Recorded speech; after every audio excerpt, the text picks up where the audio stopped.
आज प्रेस माध्यम सरकार को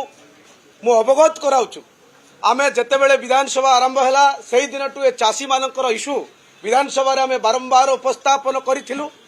किंतु जो मंडी रे चासी भाई मानकर धान पड़ी रही मंडी रे अव्यवस्था रही से मानकर धान उठू नाही से विषय रे आमे विगत दिन रे विधानसभा रे मध्य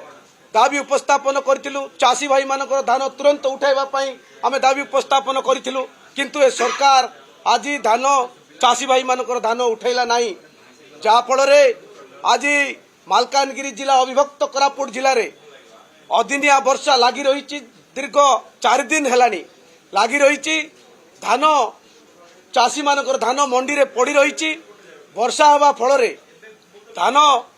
चासी भाई मानकर धान एवं गजा हो गलानी एवं नष्ट हो गला। आमे ए सरकार को बारंबार अनुरोध कला सत्ते बारंबार दाबी जणाइला सत्ते मध्य सरकार कर्णपात कले नाही। सेतिपाई आज ए प्रेस माध्यम रे मु सरकार को एवं जोगाण मंत्री एवं माननीय मुख्यमंत्री को मु अनुरोध करुची जतकी भी धान पड़ी रही से धान को तुरंत उठाइबा व्यवस्था करंतु एवं जो धान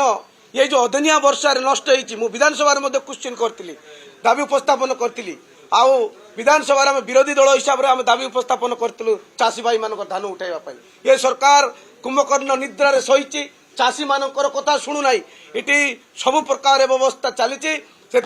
अदिनिया वर्षा रे मालकानगिरी जिला तथा आमर अविभक्त कोरापुट रे जो चाषी मानकर धान मंडी रे पड़ी रही वर्षा हो गला पर धान गजा हो गला धान नष्ट हो गला से धान तुरंत उठाइबा व्यवस्था करंतु नचेत